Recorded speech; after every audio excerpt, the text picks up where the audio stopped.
Bismillahirrahmanirrahim. Assalamualaikum warahmatullahi wabarakatuh. Apa kabar semuanya? Mudah-mudahan berada dalam keadaan sehat walafiat. Amin ya robbal alamin. Baiklah, pada kesempatan kali ini saya akan mencoba mempresentasikan hasil penelitian dengan judul Manajemen Pembelajaran Majelis Taklim dalam meningkatkan pemahaman agama di Provinsi Jawa Barat. Studi kasus pada Majelis Taklim Konvensional As-Sujaiyah Kabupaten Bandung dan Majelis Taklim Konversi Diniyah Al-Ikhlas Kota Bandung. Judul penelitian tersebut dilatar belakangi oleh 4 hal. Yang pertama, banyaknya majelis taklim yang kurang terkelola dengan baik. Yang kedua, tantangan zaman yang terus berkembang.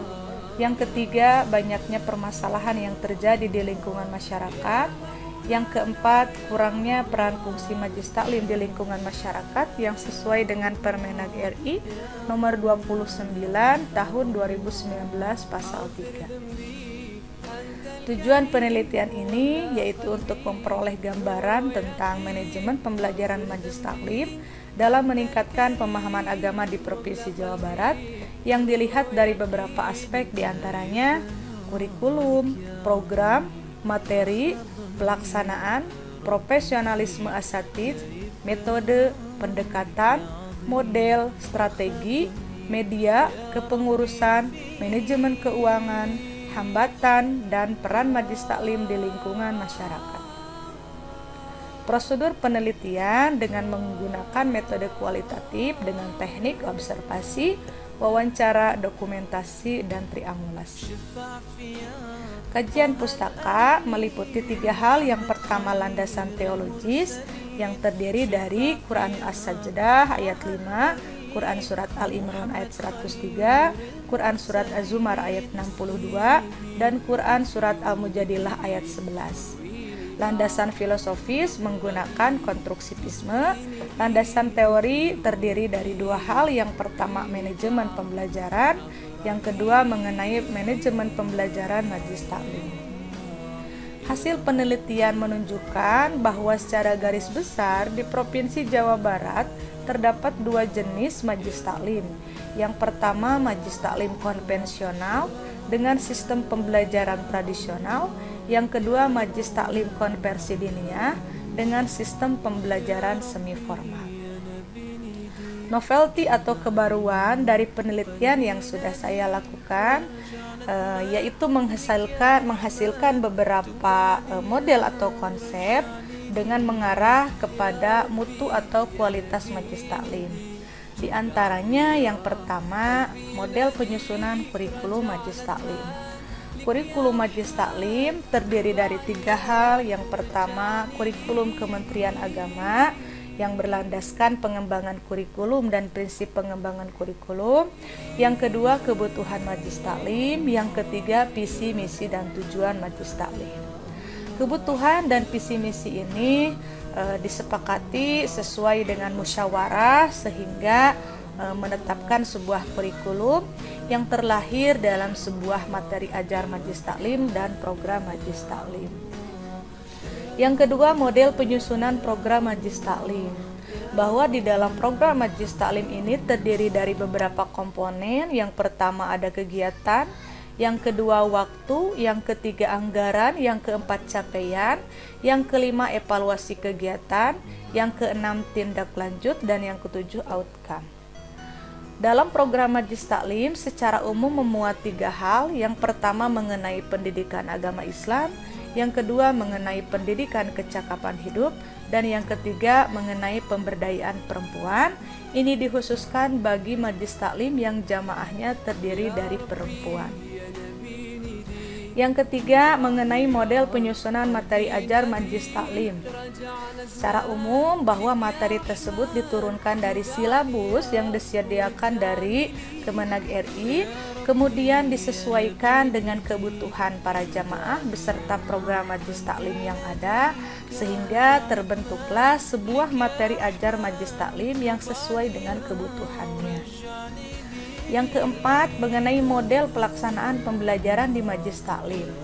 bahwa dalam pelaksanaan pembelajaran di Majelis Taklim ini dihasilkan berdasarkan musyawarah dari para asatidz Majelis Taklim, pengurus Majelis Taklim dan jamaah Majelis Taklim, sehingga menghasilkan sebuah kesepakatan mengenai waktu pelaksanaan pembelajarannya.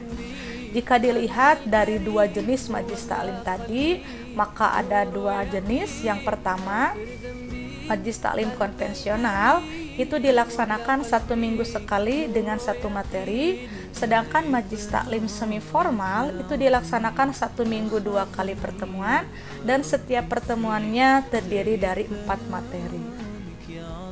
Yang kelima, mengenai profesionalisme asatidz masa kini. Profesionalisme asatidz masa kini bahwa ciri-cirinya diantaranya yang pertama, memiliki keyakinan agama yang kuat, mampu bersosialisasi dengan masyarakat, mengikuti perkembangan masyarakat, menguasai ilmu pengetahuan dan teknologi, dan memiliki keterampilan di dalam mengajar. Yang keenam, mengenai metode pembelajaran di Majelis Taklim. Secara umum ada 5 metode yang digunakan. Yang pertama metode ceramah, yang kedua metode tanya jawab, yang ketiga metode karya wisata, yang keempat metode praktek, dan yang kelima metode diskusi.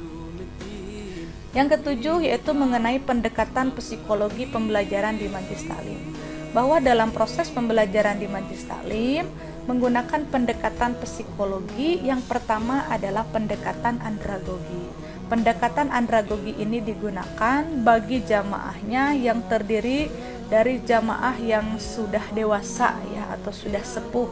Sedangkan pendekatan psikologi pedagogi ini dikhususkan bagi jamaahnya yang masih terbilang cukup muda atau masih usia remaja. Yang kedelapan, mengenai model pembelajaran di Majelis Taklim dalam mendukung perubahan perilaku jamaah. Jadi ada 2 model yang digunakan. Yang pertama model inquiry, ini disesuaikan berdasarkan fakta dan keadaan jamaah. Sedangkan model kontekstual ini disesuaikan berdasarkan permasalahan yang dialami oleh para jamaah. Diharapkan kedua model ini dapat merubah perilaku jamaah ke arah yang lebih baik. Yang kesembilan yaitu penyusunan strategi pembelajaran di Majelis Taklim. Dalam menyusun strategi pembelajaran ada 2 hal yang harus dilihat. Yang pertama programnya, yang kedua materi. Di dalam program yang ditekankan adalah mengenai tujuan dan kebutuhan dari Majelis Taklim itu sendiri. Kemudian dalam materi yang harus dilihat adalah ketersediaan bahan ajar serta kondisi jamaah. Sehingga dengan melihat keempat komponen ini diharapkan Majelis Taklim mampu mengimplementasikan strategi pembelajaran yang sesuai dengan kebutuhannya. Kemudian yang ke-10 mengenai peran media pembelajaran di Majelis Taklim. Peran media pembelajaran di Majelis Taklim tentunya memiliki banyak manfaat. Yang pertama, dapat membangkitkan motivasi belajar jamaah. Yang kedua, menghilangkan kejenuhan. Yang ketiga, menyamakan persepsi dalam pembelajaran. Yang keempat, mempermudah penyampaian materi. Yang ke-11 mengenai kepengurusan di Majelis Taklim. Secara umum ada 2 hal. Yang pertama, fungsi manajemen organisasi terdiri dari ketua, sekretaris, bendahara, seksi PHBI, seksi peralatan, dan seksi lain yang dibutuhkan. Yang kedua, bidang akademik dan non-akademik meliputi kegiatan pembelajaran, kegiatan PHBI, manajemen keuangan, administrasi, sarana dan prasarana. Yang ke-12 mengenai sumber keuangan di Majelis Taklim. Secara umum, sumber keuangan di Majelis Taklim ini terdiri dari 4 sumber. Yang pertama, bantuan dari pemerintah, baik tunai ataupun non-tunai. Yang kedua, infak dari para jamaah. Yang ketiga, usaha Majelis Taklim. Dan yang keempat, donatur tetap yang dimiliki oleh Majelis Taklim sendiri. Yang ke-13 mengenai penyelesaian permasalahan di Majelis Taklim.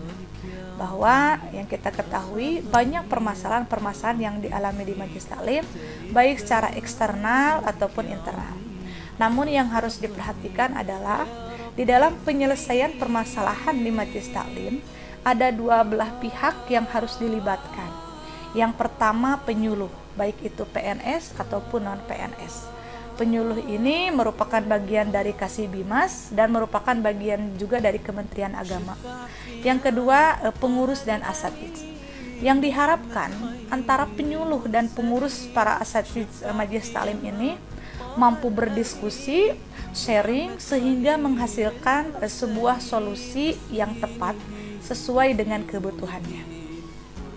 Yang ke-14 mengenai peran Majelis Taklim di lingkungan masyarakat. Majelis Taklim secara spiritual memiliki peran untuk mengembangkan pemahaman agama, kemudian perubahan perilaku jamaah, kualitas ibadah. Sedangkan menurut material ada 3 hal. Yang pertama mengenai budaya Islam, yang kedua kecakapan hidup, yang ketiga mengenai solusi mengenai permasalahan keagamaan. Nah, mungkin itu 14 model yang bisa dipresentasikan, dan apabila para penyimak mau melihat lebih detail lagi mengenai isi dari penelitian tersebut, bisa dilihat di jurnal ini, bisa searching di internet, di jurnal internasional, atau juga bisa dilihat di bukunya, yaitu mengenai manajemen pembelajaran Majelis Taklim. Tentu saja di dalam buku ini memuat materi-materi yang lebih komplit dan lebih detail lagi.